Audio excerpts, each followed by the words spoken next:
Wow! Homemade jalebis ఇంట్లో కూడా ఇంత బాగా ప్రిపేర్ చేసుకోవచ్చా? అవునండి. మనం ఇంట్లోనే హ్యాపీగా జిలేబీలు ఫస్ట్ టైం చేసినా కూడా పర్ఫెక్ట్‌గా వస్తాయి. హాయ్ ఫ్రెండ్స్, వెల్కమ్ టు ఇష్మన్ వండర్స్. ఈరోజు మన ఛానల్లో జిలేబీలు పర్ఫెక్ట్‌గా ఎలా ప్రిపేర్ చేయాలో చూద్దాం. స్టవ్ పైన పాన్ పెట్టుకుని 2 కప్పుల వరకు షుగరు, 1 కప్పు వరకు వాటర్ యాడ్ చేసి అందులో కొంచెం ఇలాచి పౌడర్ అలాగే కొంచెం కలర్ యాడ్ చేసుకోండి. ఎల్లో ఆర్ ఆరెంజ్ కలర్ అనేది పూర్తిగా ఆప్షనల్. థిక్‌గా పాకం రావాల్సిన అవసరం లేదు. జస్ట్ నార్మల్‌గా షుగర్ అంతా కరిగి తీగ పాక వస్తే సరిపోతుంది. జిలేబీల కోసం ఇప్పుడు ఒక బౌల్లో 1 కప్పు వరకు మైదా అలాగే 2 టేబుల్ స్పూన్ల వరకు నెయ్యి, మనం తీసుకునే క్వాంటిటీని బట్టి బేకింగ్ సోడా యాడ్ చేసుకోవాలండి. అలాగే 1 స్పూన్ వరకు పెరుగుని యాడ్ చేసుకోండి. ఇప్పుడు పిండిని అంతా ఒకసారి అంతా మిక్స్ చేసుకున్న తర్వాత కొంచెం కొంచెం వాటర్ యాడ్ చేసుకుంటూ ఉండలు లేకుండా మనం ఈ విధంగా దోశ బ్యాటర్ లాగా చేసుకోవాలండి. మరీ తిక్కుగా కాకుండా అలాగే పల్చగా కాకుండా కొంచెం దోశ బ్యాటర్ లాగా ఇలా ప్రిపేర్ చేసుకుంటే సరిపోతుంది. మనం మిక్స్ చేసుకున్న జిలేబీ బ్యాటర్ని ఒక half an hour to 1 hour అలా పక్కన పెట్టేసుకుంటే మనకి జిలేబీలు అనేవి పర్ఫెక్ట్గా వస్తాయి. ఇక్కడ చూపిస్తున్నట్టుగా సాస్ బాటిల్ని తీసుకొని అందులో మనం మిక్స్ చేసుకున్న బ్యాటర్ని యాడ్ చేసుకోవాలండి.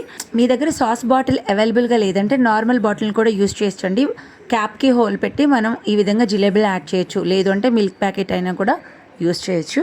ఈ విధంగా బాటిల్లో బ్యాటర్ అంతా కూడా ఫిల్ చేసుకుని క్యాప్ పెట్టి చూడండి, ఇక్కడ చూపిస్తున్నట్టుగా జిలేబీలని ఈ విధంగా వేసుకోవాలండి. రౌండ్గా సర్కిల్గా. నిజం చెప్పాలంటే ఫస్ట్ టైం చేసే వాళ్ళకి చాలా ఈజీగా చేయొచ్చు. నేను ఫస్ట్ టైం చేసినప్పుడు ఎలా వస్తుందో ఇట్లా అనుకున్నాను, బట్ వెరీ పర్ఫెక్ట్. మనం మిక్చర్ అంతా కూడా పర్ఫెక్ట్గా కలుపుకుంటే జిలేబీలు అనేవి చాలా పర్ఫెక్ట్గా వస్తాయి.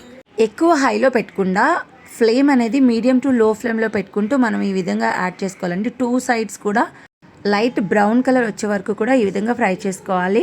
ఫ్రెండ్స్, ఒక రిక్వెస్ట్, నా వీడియో ఎవరైనా ఫస్ట్ టైం చూస్తున్నట్లయితే ప్లీజ్ దయచేసి వీడియోని లైక్ చేయండి. యూట్యూబ్ చాలా మందికి సజెస్ట్ చేస్తుంది. అలాగే మన ఛానల్ని సబ్స్క్రైబ్ చేయండి. Thank you. చూస్తున్నారు కదా, ఈ విధంగా మనము ఫ్రై చేసుకున్న తర్వాత మనం ముందుగా ప్రిపేర్ చేసుకున్న సిరప్లో యాడ్ చేసుకోవాలండి. షుగర్ సిరప్లో యాక్చువల్గా జిలేబీలను ఎక్కువ ప్రాసెస్ అయితే ఏం కాదండి. మనం ముందుగా బ్యాటర్ ప్రిపేర్ చేసుకుని అలాగే సిరప్ని ప్రిపేర్ చేసుకుంటే కనుక ఫటాఫట్ మనం కంప్లీట్ చేయొచ్చు.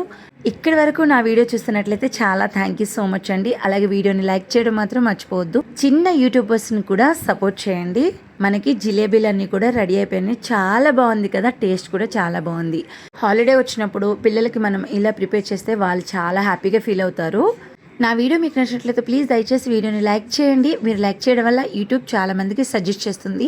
అలాగే మన ఛానల్ని సబ్స్క్రైబ్ చేయడం మాత్రం మర్చిపోవద్దు. మన ఛానల్లో వరలక్ష్మి వ్రతానికి సంబంధించిన 10 రకాల ప్రసాదాలని ఎలా ప్రిపేర్ చేసుకోవాలో చేస్తానండి. ఐ కార్డ్స్లో లింక్ ఇస్తాను, డిస్క్రిప్షన్లో కూడా లింక్ ఇస్తాను. వీలైతే ఒకసారి చెక్ చేయండి. Thank you so much. Thanks for watching my video.